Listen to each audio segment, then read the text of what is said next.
This is the story of how medieval societies waged war. As we navigate through the past, we're joined by Professor Stephen Morillo, ready to guide us through the fog of war and time. We're diving into the heart of medieval warfare, where the clash of swords and the march of armies were dictated by the mix of culture and belief. With the expertise of Professor Morillo, we'll unravel the justifications, theories, and customs that governed warfare. Welcome to Decoding Medieval Warfare with the historian Stephen Morillo. To be honest, I decided to write about this in particular because I was asked to by the editors of the Cambridge Medieval History, for which this is a chapter. But to go more where I think you're actually asking, I've been interested in studying the culture of war and also doing cultural analysis of medieval warfare for a long time, partly because the historiography of military history generally outside of medieval, including medieval, has needed more cultural analysis, I think, for a while. This is a couple of colleagues of mine. I share this view, and we've fought against this sort of long-term, military history is just very sort of practical, and you can analyze it this way. Cultural differences seem to us to make a significant difference. And so I got into doing that because of that, my perceived need I saw in the field for some cultural analysis.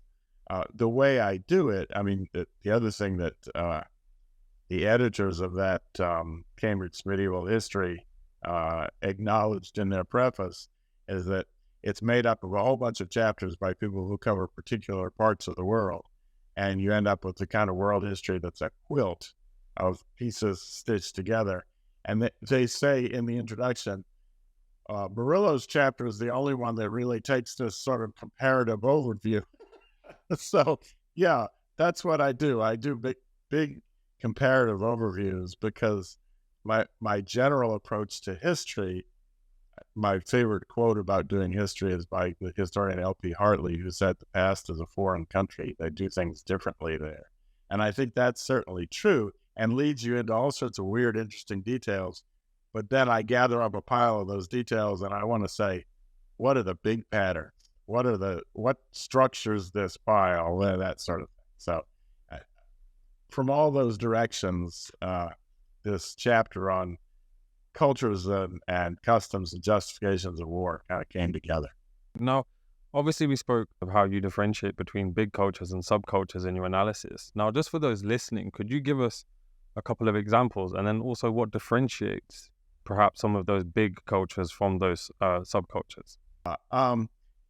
Big cultures, what they tend to share is a mode of subsistence. So this would, on a big scale, one of the biggest divides in the medieval world was between the horse worlds of the steppes, which did not practice sedentary agriculture, and all of the other places that did practice sedentary agriculture. So there's one, there's a big culture out there on the steppes, and there are other big cultures surrounding them that are different from them in a very fundamental way. So mode of subsistence, you also get differences with among the sedentary cultures based on what their primary crop is. So there's subsistence patterns. So wheat growing and rice growing and maize growing in the Americas have somewhat different requirements and tend to lead to different patterns at the village level for social structure. So you tend to have shared subsistence patterns, shared social structures at a very basic level. And then the other thing, to bring culture into it, is that big cultures tend to share some big religion. And there you've got the standard sorts of divisions that I think you'd be familiar with. There's a Christian world, all of that's got divisions. There's a Muslim world, there's a sort of Confucian East Asian world, there's a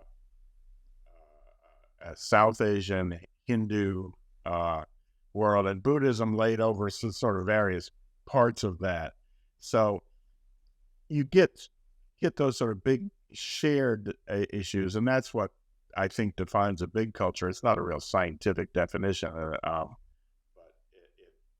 you recognize it's easy to see when you think about it that way. You recognize those differences. Subcultures are divisions within those big cultures, and some of those are obvious. To take the Christian world again, you've got the Western European, Latin, Catholic Christianity, and farther east, you've got Eastern Orthodox Christianity centered in Byzantium, and they're both Christian cultures, but that didn't mean they liked each other very much or even understood each other very much. That's one that's a fairly large subcultural division. And you get other subcultural, you could subdivide it further. You go over to France in the 11th century, 11th, 12th centuries, and you've got a dominant sort of Catholic culture that people would think of as that's the culture of the French people at the time. But no, France, northern France and southern France were divided linguistically, spoke different sort of versions of medieval French that were really different languages. They had some other differences. And a key one that emerged is in southern France, you started to get heresies like Catharism becoming, spreading. And once that became a political issue, that led to some serious subcultural conflict within France between the mainstream Catholics in power and the Cathars in the South, who were, heretical and outside the bounds of and that's one of the things that often divides subcultures. I do all this for the purpose of analyzing warfare. So there are plenty of cultural divisions between people that make no difference whatsoever to how they fight each other. In this area of northwestern Europe, there were Normans who spoke Norman French, which was somewhat different from the French of the Ile-de-France and Paris. And they had their political differences, and they fought each other pretty regularly, the Normans and the French, especially after the Normans conquered England and had all this sort of wealth that they shouldn't have had, respective of the French king.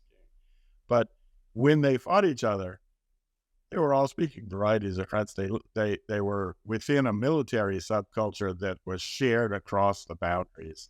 So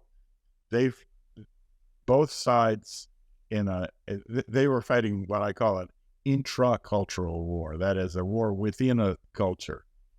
And what that means is that both sides understood the rules, understood that both the implicit and the explicit rules of warfare.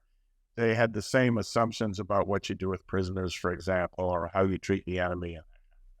Whereas if you get warfare between the subcultures, like when the Catholics and the Cathars went to war, it got very vicious because the stakes went way up. Each side is thinking, this is not just a warfare about who possesses this castle on the border between Normandy and France. It's a war about what's the structure of the cosmos. These people are trying to destroy the universe. So you have to kill them all, right? So subcultural warfare can be fairly vicious. Whereas if you get war between two big cultures, they really don't know each other. Or at times, at least one side just doesn't know anything about the other. The other side might know something, but they really don't understand each other. They don't have common rules. So when they fight, it's a sort of pragmatic feeling out process. And it's hard to say where that's going to go. Now, obviously, these cultures overlap with some of their contexts. How do then customs of war evolve out of these, and how are some of them, like, as in you've just alluded to how although there might be cultural differences when it comes to warfare, there's actually it's actually the same culture. So if I can say, like, the French, when the Normans are in England and then coming invading and fighting against the French, as you were saying, their culture of war is shared, their assumptions are shared. How does then the customs of war evolve in some of the places that you looked, and like, where do these ideas kind of come Uh, yeah, that's a good question. You can always trace back in history and say, well, where'd that come from? Well, where'd that come from? You go back. In general, there's a sort of pattern.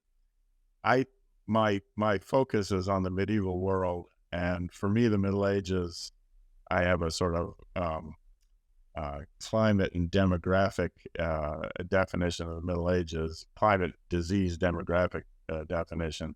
That they started with there were a series of volcanic eruptions in the 540s that brought on what's called the late antique little ice age, and that brought down the classical civilizations. It meant the end of Rome, at least in the West. In various places, this is a sort of global process, that the classical civilizations fell apart and were replaced by more decentralized and fractious polities that fought amongst themselves a lot. And a lot of that fighting established some of those cultures of war. I've developed this notion that warfare is a form of discourse, that when people go to war, they're talking with each other. In effect, it's not a particularly nice way of talking, and it's sometimes not very productive. But when you go to war, what you wear, how you fight, all that says something about yourself, and then says something by implication about your enemies. And a lot of the warfare in the early Middle Ages was simply establishing these cultural areas. And people saying, yeah, this is how we fight, this is who we fight, that sort of thing.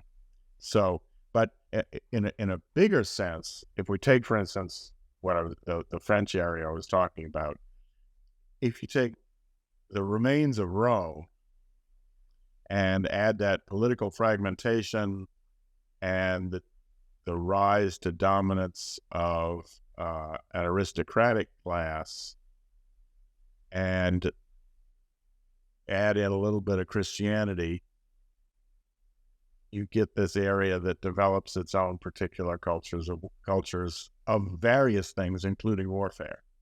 At the other end of Eurasia, if you take classical China, and the fragmentation happens a little later, it's sort of after the Anlu Shan rebellion in the Tang Dynasty in 755.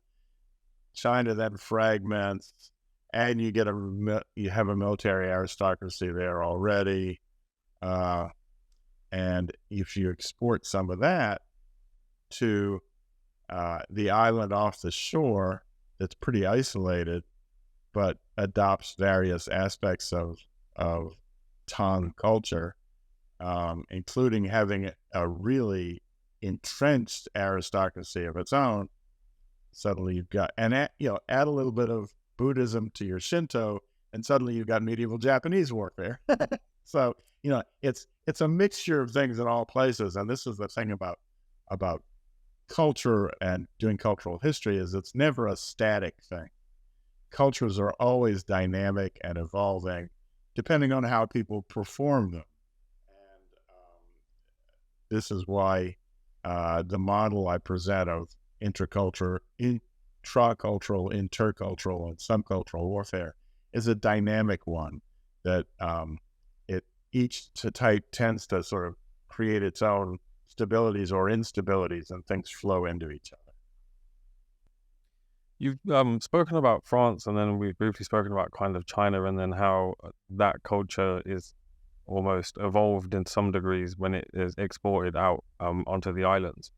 What kind of other examples or other unique forms of war cultures arose from those overlaps between war like ideas of war and the context they were in? Sure. I mean, you've got a long tradition of Chinese warfare itself, which tends to be much more sort of state-centered and less aristocratically oriented than the two we've already talked about. You've got complicated culture of war in the Muslim world, and it's complicated partly because Islam develops a difficult, problematic relationship with central authority for a variety of reasons.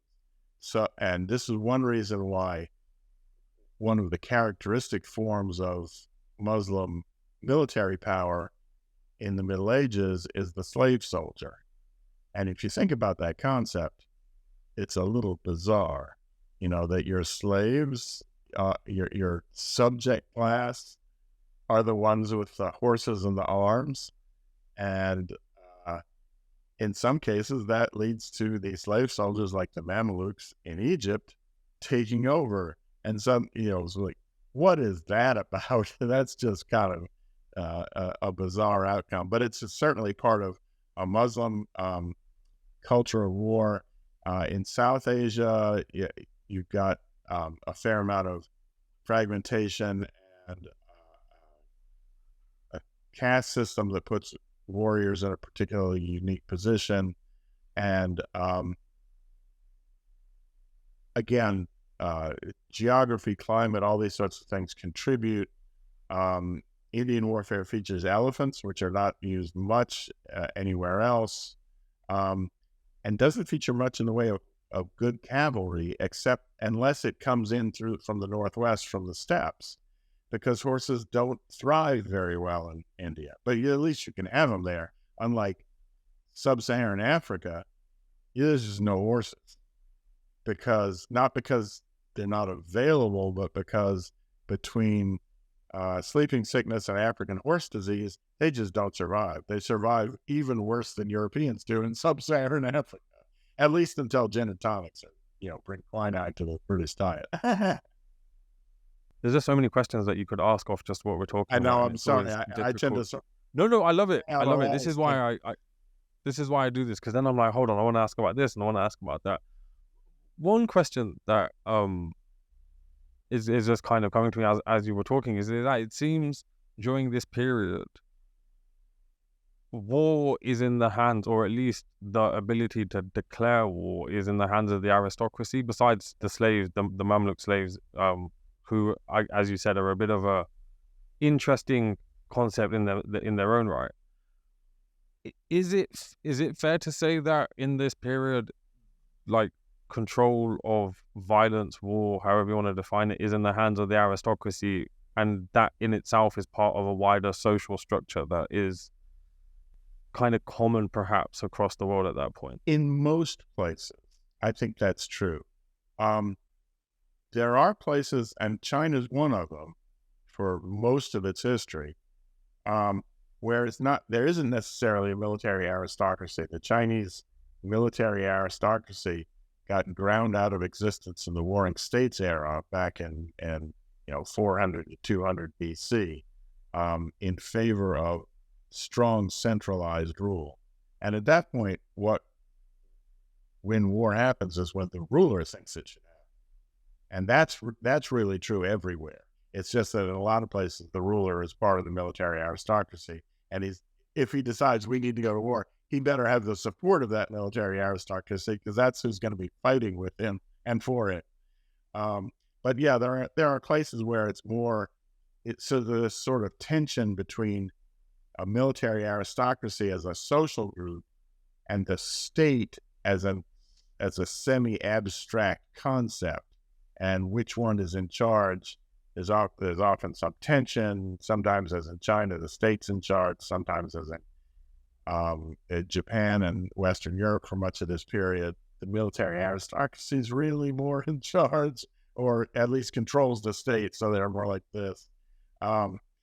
So it's hard to say, but it's usually what you said is generally true, as long as you bear in mind the role of the state as this sort of abstraction.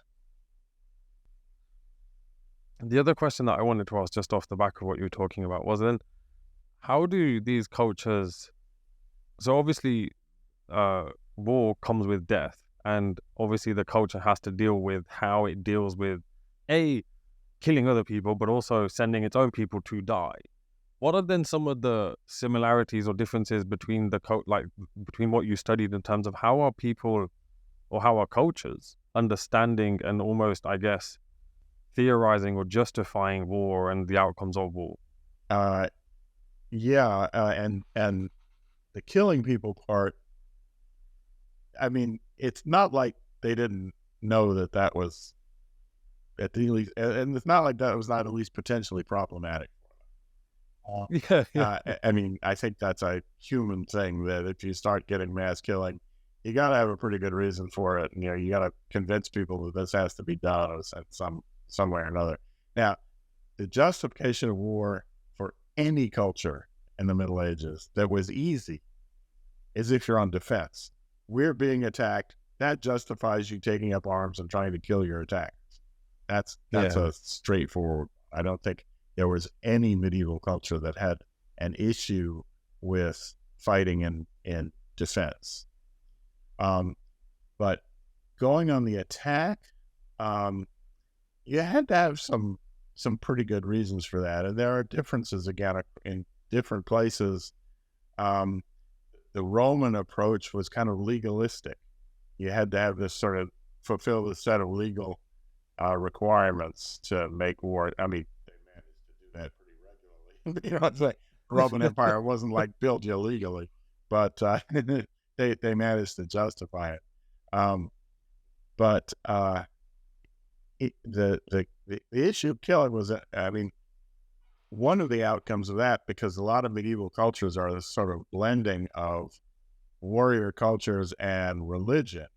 The major religion, the salvation religion, which have at least in service on a lot of some respect for human life and that kind of thing, were potentially in conflict. In practice, they weren't really much in conflict. At least Christianity managed it fairly easily. They developed a theory of just war that was academic, but they also simply had warrior knights and that were developed this notion of chivalry, which was a sort of justification of warfare. And they had, in the Crusades, they developed orders of warrior monks, which is a little bizarre also in the global context. You had warrior monks in Japan. Again, these two at the end of the Eurasia have some interesting similarities, though they're also fairly different. The warrior monks in Japan were really warriors who happened to be monks or who fought for monasteries and fought for monasteries to defend the monastery's landed possessions. It's just pretty straightforward.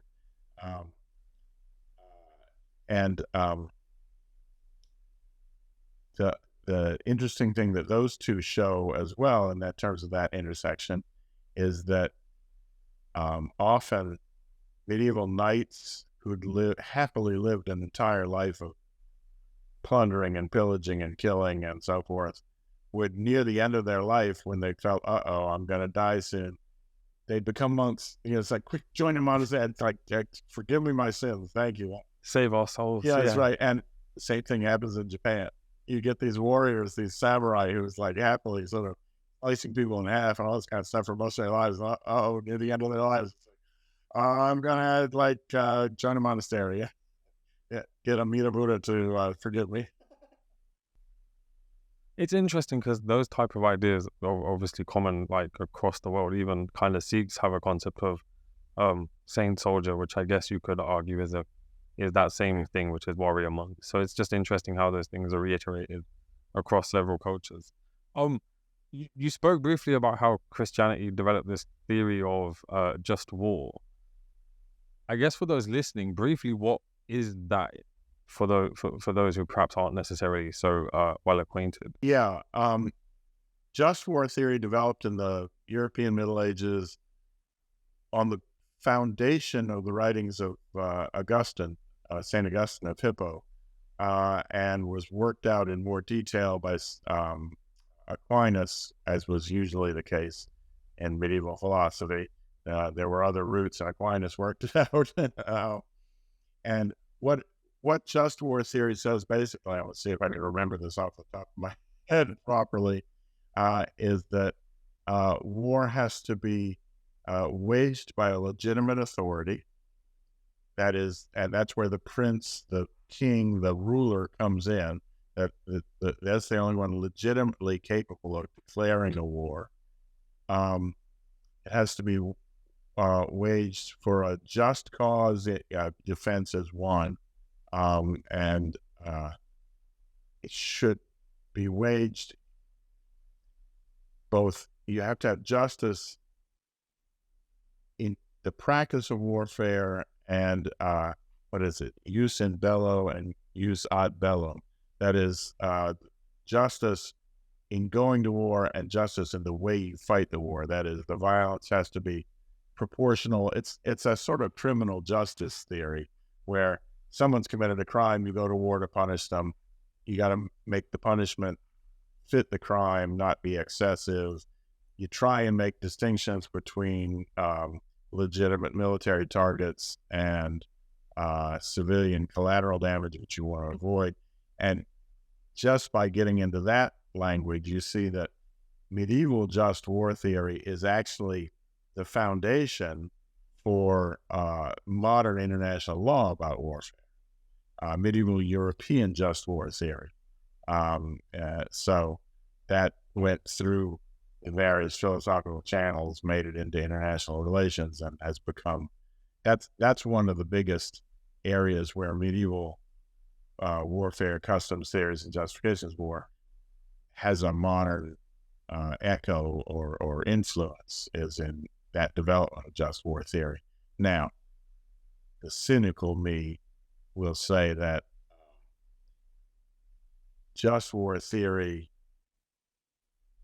what should I say, is often more honored in the breach than in practice, or you can come up with all sorts of rationalizations and legalistic sort of hand-waving to justify if you want to go to war, but it has had some effect. So, yeah. What are then some of the other theories that you came across during your research, perhaps across different cultures? Obviously, we've spoken about just war theory, and you've also kind of answered a future question about how those theories impact the modern day, which obviously helps. But what are some of the other theories that you came across during your research? Most of the theories are not actually as worked out sort of theories about justifications of war. There's a Muslim just war theory, which is very similar to the Christian theory because it comes from the same roots.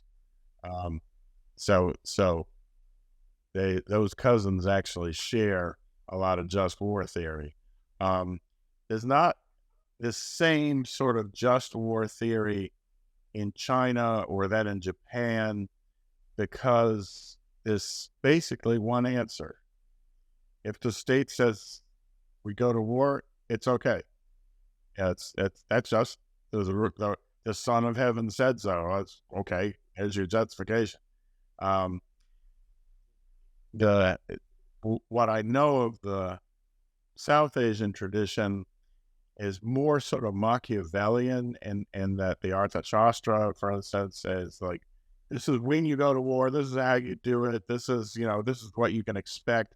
It's not so much a theory of the justification of war as sort of theory of how to go about doing it. And then, to jump back to the steps for a moment, the Mongol justification of war is Tengri said so. It's like the sky god said, we can conquer the world, so let's conquer the world. So it'd be fair to say that when it comes to justifications of war during this period, it's mainly from whatever figurehead authority that culture accepts, declares it. So if it's a god figure in well, not necessarily God figure, but if it's the concept of God in Christianity or Islam, or if it's Genghis Khan with the steppe people, or if it's the emperor, so to speak, in Japan or whatever. Yeah. It's there. It's that. Yeah. Okay. Yeah, and I should at this point mention the nice exception is that Buddhism never really developed any just war theory. There isn't a sense of just war in Buddhism. And in fact, Buddhism had a much more problematic relationship with warfare and the use of violence than any of the other salvation religions. It tended, the practical response tended to be a sort of political quietism on the part of the population. That is, oh, they've gone to war, we just got to like put up with it. Just don't say anything and go about your life as well as you can. You know, there's, as far as I know, not much more than one major Buddhist polity that was actively warrior-based and aggressive, and that's the medieval Tibetan Empire. And that was interesting, but also pretty much an aberration in Buddhist terms. And this is why Shinto and other sort of native Japanese stuff, the relationship of Japanese Buddhism to the samurai was a complicated one and an interesting one, and much more individual than state level.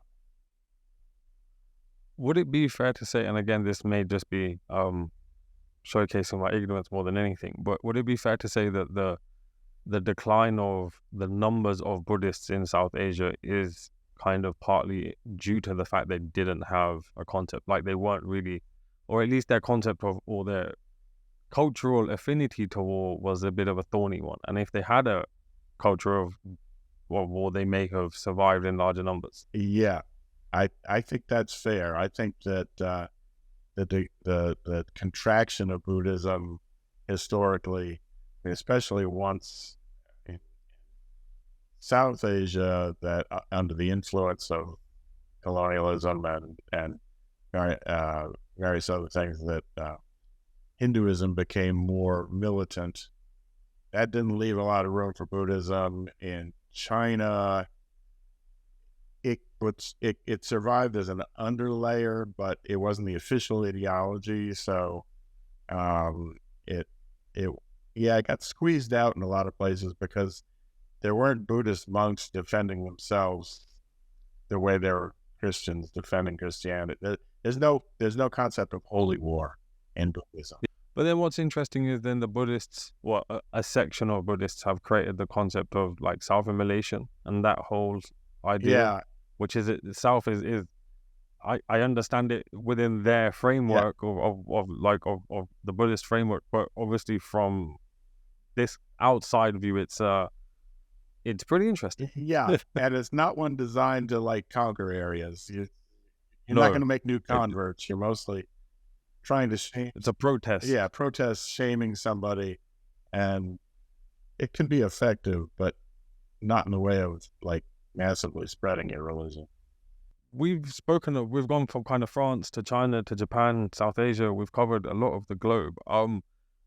Kind of, what are some of the common cultural features across kind of the globe that you saw during your research? Are there certain kind of aspects of justifications, theories, and customs of war that are just common throughout, or are there things that surprised you in terms of you weren't necessarily expecting to see, say, a particular or the same theory or perhaps the same custom of war appearing in more places than one? Was there anything that made you go, well, I wasn't expecting that? That's a good question. And there are a couple of answers I can give. In terms of seeing the sort of general patterns, we've talked about some of them a little bit, that this sort of connection of the conceptions of the cosmos to the state to justifying war, or connections of the cosmos to social structure and elites and justifying war, that's universal in one form or another. And that's simply because agrarian societies were almost inevitably structured kind of like a pyramid with a small group of elites at the top and a lot of people at the bottom, because they didn't have the resources to run a democracy. They didn't have the communications abilities to run a democracy. Well, it's in my world history terms, it's low productivity and slow communication. Creates limits that just lead you to a monarchical style structure. And once you've got that in place, warfare is, you do that all over the old world just to show that it's an inevitable structure. The Aztecs and the Incas do the same thing. It's like, oh, well, we've created an agrarian civilization. It's going to have a king who's going to like sacrifice to cut people's hearts out for the war god or the sun god in the Inca civilization. And so that sort of structural commonality is true across the world. In terms of things that surprised me, I think not so much. And here I will admit that this is partly because of the kind of historian I am. I'm a synthesizer, as you have to be if you do world history, right? And I think the archives can surprise you. And there's things I've written that I've read that that's interesting. That's but it wasn't something I came up with. I ran across this, coming across it in the secondary literature. Synthesis is less surprising because you've got all the pieces there and you're just sort of putting it together. Historiographically, on the other hand, I will say that one of the biggest surprises was discovering that other people don't think the West do. It's like, for instance, the project that led me to this chapter, ultimately, the long chain of things, was that I was asked, I was going to a conference in Regensburg, Germany, and I was asked to be part of the first session, which was to consider patterns of transcultural warfare. And this is where the big cultures, subcultures distinctions first came up for me. So what are the general patterns of transcultural warfare? And there were 3 or 4 of us supposedly in the first panel. We exchanged emails, and the first couple of emails from the other people were, I have no idea what this question even means, or I don't know what to do with this. And I was thinking, I can do this. I see exactly what's going on. So it's like, oh, I think differently, don't I? I work in terms of these sort of big pattern recognition ways of thinking about things. And historians, by training, are inclined to look at the details and the interesting sort of specifics. The LP Hartley passes a foreign country. Whoa, that's an odd thing. Without sort of setting it in the bigger context. So I think that was the most surprising thing to me, is that, well, again, the Cambridge History of War, the editor is saying Morillo's was the only chapter that does this. So it's like, oh yeah, I guess I really am kind of odd. Throughout the period that you look at, do any of these justifications, theories, and customs of war within their own either big cultures or subcultures, is there any kind of massive change that's brought on by any? Yeah, this is the general question there is, if you've got all these sort of cultures of war that develop, how do they change? And I think there are 2 ways that they change. The big obvious one is if there's some large external shock. If your cultural war is rolling along happily for nearly a millennium, let's call this the classical Persian way of war, and it suddenly in 650 gets swallowed whole by the expansion of Islam, there's going to be a change there, and there is in fact a change. And similarly, conflict with the Mongols could lead to changes. Although equally, if you run into something totally bizarre and it's external shock and you survive it, it may simply lead to reinforcing your culture of war, although it may upset the political system. This is what happened in Japan when the Mongols invaded. They defeated the Mongol invasions with a little help from the weather, and the culture of war then was transformed not by the Mongol invasions, not by anything the Mongols did, but by the fact that the Kamakura political system kind of fell apart because of the stresses that the Mongol invasions had imposed. And then you had changes that followed from the political and social system change. Although the Mongol invasion in Japan also gives me one of my favorite examples of cultures meeting each other and not understanding each other, and providing a moment of amusement, at least. The Japanese culture, warrior culture, in Kamakura, Japan, had developed on its own. Japan's pretty isolated, and they developed this system at the beginning of battle that some of the great warriors would step out in front of their army and announce their name so that people would know who's doing these great feats, right? I am so-and-so, son of so-and-so of this house, and I'm going to shoot your other side full of arrows, and then he'd launch an arrow, right? And the Mongols land on the beach in Japan, and the Japanese warriors are there, and it's a couple of them step out and do this announcing and shoot arrows, and the Mongols just fall out laughing. I mean, there are descriptions in the sources of the Mongols howling with laughter. Look at that moron. So this is, cultures can be there in their own little bubble and not realize how they look to others.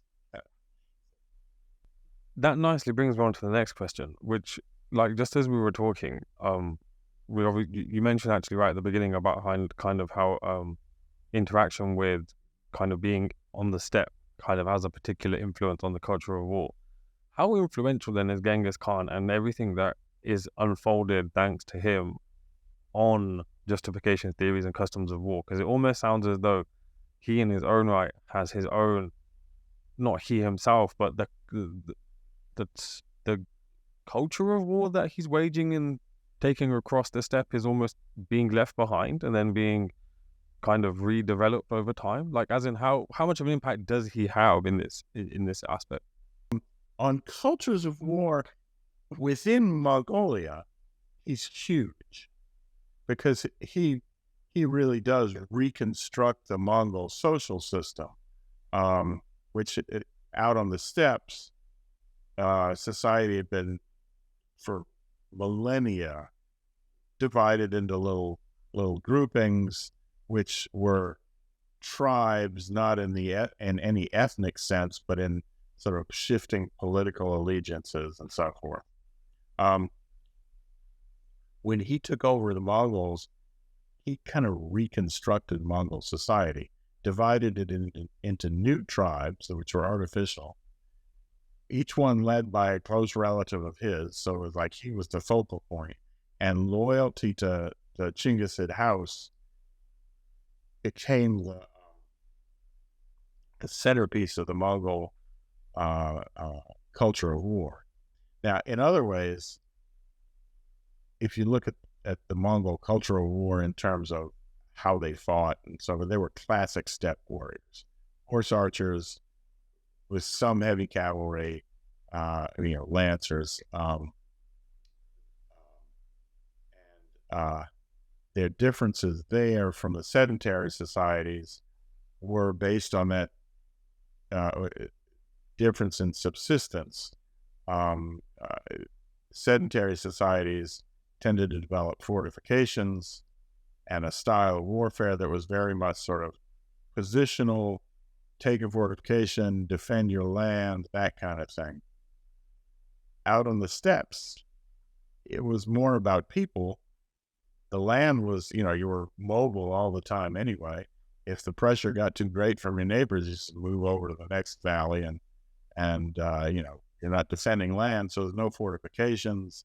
There's not in Western European medieval warfare. This is called the Vegetian style of war after Vegetius, the late Roman military author, who advises, live off the enemy's land and don't fight battles because they're risky and they don't actually advance your aims very directly and this kind of stuff.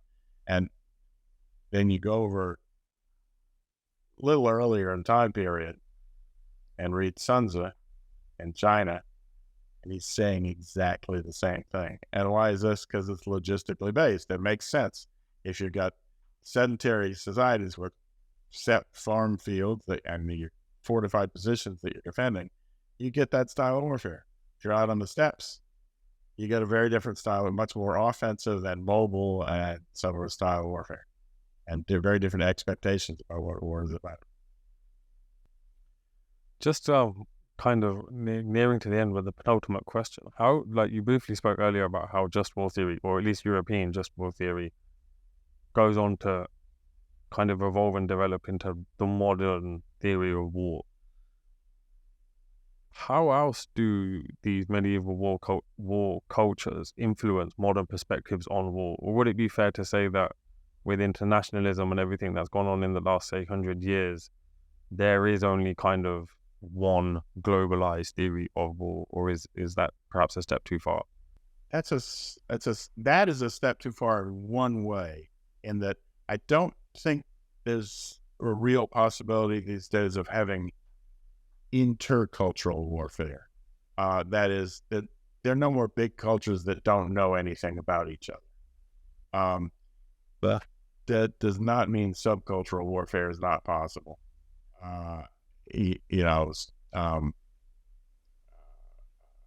Terrorism is often motivated at root by a form of sort of subcultural warfare. Forgive me, but the sorts of culture wars going on in U.S. politics these days are, hasn't broken out into guns and fighting yet, but it's the kind of thing that leads to subcultural warfare. But to your first question, what other ways in which have medieval cultures of war affected the modern world? I think yes, one of them is just war theory. That's very theoretical, legalistic.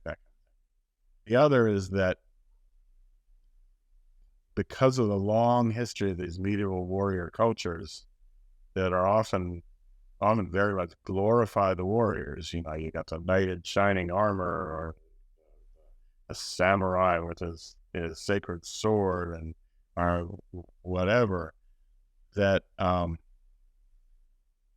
there's a sort of hangover into the modern world of this prestige of the man in uniform, and that's it's understandable, but I also think that given that that's grounded. That was grounded in the Middle Ages in a social structure that was very sort of elite-based, pyramid, small elite, lots of people just subject to their rule. That's not a great culture to carry over into modern democratic societies. It's too elitist. It's not subject to such a democratic controls, and it doesn't. It violates the Enlightenment, egalitarian, all men are created equal, blah blah blah kind of stuff that we don't even live up to ourselves. But at least it's there as an ideal. So I think that one's a dangerous hangover. My last question, and perhaps a little bit less serious than all the others, but still interesting nonetheless. If you could go back to any period that you studied, and you could per se meet a person, or perhaps meet perhaps someone who's fighting in one of these wars or something, which subculture or big culture or country, or however you want to define it, where would you go, and what would you be interested in either discussing with someone or kind of discovering firsthand? All right, so I have to answer this maybe in two different ways. The first one goes back to where I started my academic career, which was with Anglo-Norman warfare in the Battle of Hastings in 1066. If I could time travel, I'd go back and see what the hell happened there. Because, you know, we've got our view, we've got pretty good sources for an early medieval battle of what happened in October of 1066.